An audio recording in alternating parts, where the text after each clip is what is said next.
Hey guys, Kyle 2000 here, back with another video, and today I'm going to be showing you what it would be like if you had your very own home theater back in the mid-2000s, like the early to mid-2000s. And I'll show you some of the equipment and speakers that we have in our house. This right here is an Onkyo AV receiver. The model number is TX-SR600, and this is basically the audio video receiver. If you actually look down here, you can see the logos for Dolby, Pro Logic 2, and DTS EX, I'm not sure, extended surround, and cinema filter. Those are all, things for audio that we used to use back in the day for like surround sound. Nowadays we have stuff like Dolby Atmos and DTSX, but back in the 2000s you had this. And this receiver is pretty good. It actually has 4 different video outputs, stuff for, you can even access like the radio. I'll go ahead and show you that right now. If you go to tuner, you actually have to get it out for some reason. For some reason it can't get like a good signal. I think you have to like get it out and move it around to get a good reception, but it can access the radio. Let me turn this off. Yeah, and then it can also do surround sound, like I said. So next we have up here is a Philips DVD player, actually a progressive scan DVD player. And progressive scan DVD players, they're actually progressive instead of interlaced. Back in the day, like TVs and VCRs and analog video, it used to be interlaced because that actually used less bandwidth. But progressive, it was just like showing each frame of a video. It's pretty much what everything, nowadays uses. Like if you were watching this video in 1080p, this video is progressive scan. But if you were watching it in 1080i, it would be interlaced.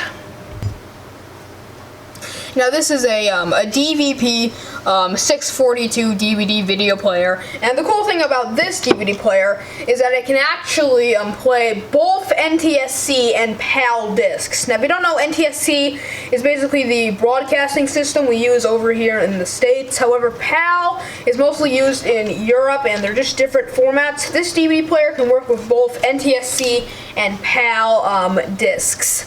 And if you actually look on the DVD player, I don't think you'll be able to see it with the camera, but over here there's actually the DivX logo. Now if you don't know, DivX was actually a popular codec that people used back in the day. And there's also the logo for Dolby Digital, because it can also play Dolby Digital DVDs.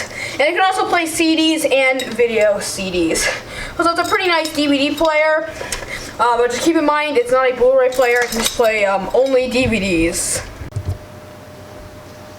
Now next, down there is a Sony video cassette recorder. Now I'm not sure if this fits into like home theater, but this is just our video cassette recorder, and this is a VHS tape. Yeah, these are pretty old. These were actually invented back in the 70s. Yep, the 1970s.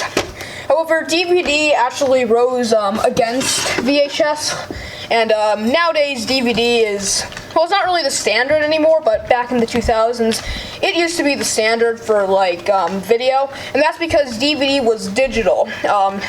This is basically a ton of bits, which make up about 4.7 gigabytes or sometimes 8.5 gigabytes of data, and it's completely digital, which allows for much higher quality video and audio. VHS, on the other hand, was a completely analog format, so there was a little bit of a quality loss on VHS. DVD was a lot better in quality. But anyways, this Sony cassette recorder can record in SP and LP speed. It's a pretty nice recorder. And yeah, I don't really think that fits into the whole home theater thing, because, well, I don't really think VHS was used for home theaters. Laserdisc was, and that was actually invented in the 70s too. So that's just a VHS player and recorder. Now we're going to talk about speakers.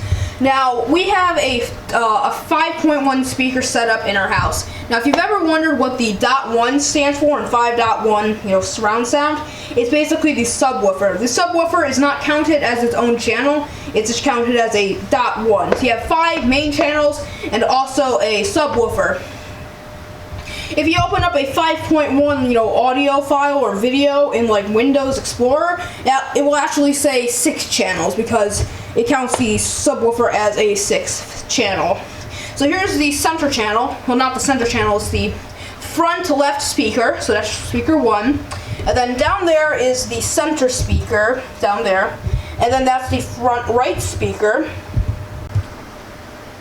And then back here in the back of the living room, we have the back left speaker, and then the back right speaker.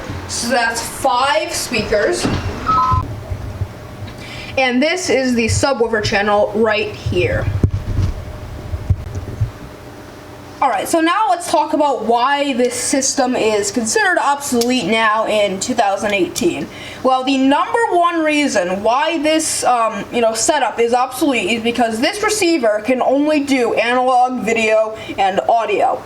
Now, back in the day, this was fine, as most DVD players and VCRs used analog video out and in.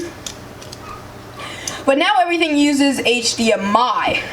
Blu-ray players, Wii U, Nintendo Switch, pretty much any device like the Chromecast, even that, they all use HDMI. It's pretty much the standard. But back in the 2000s, HDMI wasn't really a thing.